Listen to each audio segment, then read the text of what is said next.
சத்தியமங்கலம் அருகே கிணற்றில் தவறி விழுந்து உயிருக்கு போராடிக் கொண்டிருந்த எருமை மாடு மீட்கும் பணியில் வனத்துறையினர் தீவிரமாக ஈடுபட்டு வந்தனர். ஈரோடு மாவட்டம் சத்தியமங்கலம் அருகே உள்ள புது குய்யானூர் சேர்ந்த விவசாயி முத்துசாமி வனப்பகுதியை ஒட்டியுள்ள இவரது தோட்டத்து கிணற்றில் இரவு வனப்பகுதியிலிருந்து வழிதவறி வந்த காட்டு எருமை மாடு ஒன்று எதிர்பாராத விதமாக சுமார் 100 ஆழ கிணற்றில் தவறி விழுந்தது. அதிகாலை கிணற்றிலிருந்து சத்தம் கேட்டு எட்டி பார்த்தபோது உள்ளே காட்டு எருமை மாடு தண்ணீரில் தத்தளிப்பதைக் கண்டு அதிர்ச்சியடைந்தார். இதுகுறித்து அப்பகுதி பொதுமக்கள் மூலம் சத்தியமங்கலம் வனத்துறையினருக்கு தகவல் தெரிவித்தனர். கிணற்றில் விழுந்த எருமை மாட்டினை தீயணைப்புத் துறையினர் மற்றும் வனத்துறையினர் மீட்கும் முயற்சியில் ஈடுபட்டு வருகின்றனர். நீண்ட நேர போராட்டத்திற்கு பிறகு காட்டெருமை மாட்டை பத்திரமாக மீட்டனர். வனத்துறை டாக்டர் அதற்கு முதலுதவி சிகிச்சை அளித்தனர். அதன் பிறகு அடர்ந்த வனப்பகுதிக்கு கொண்டு சென்று விட்டனர். வனத்துறையினருக்கு அப்பகுதி மக்கள் பாராட்டு தெரிவித்தனர். உங்கள் பகுதியில் உடனுக்குடன் முக்கிய செய்திகள் உங்கள் விரல் நுனியில் காண எங்கள் தமிழ் நியூஸ் 24 என்ற சேனலை காண தவறாதீர்கள். உங்கள் பவானி சாகர் சத்தியமங்கலம் செய்தியாளர் சிவகுமார்.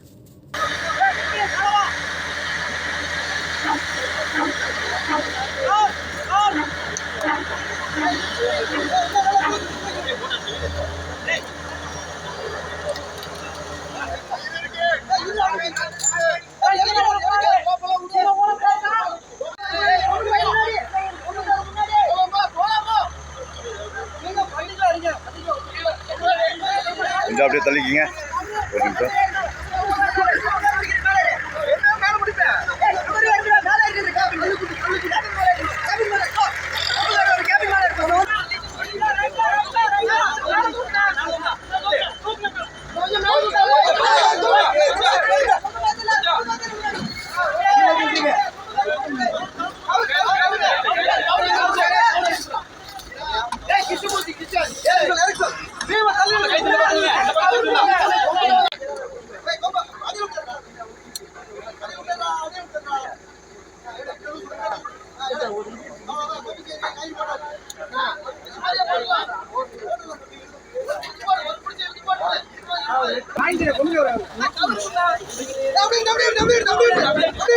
Hey!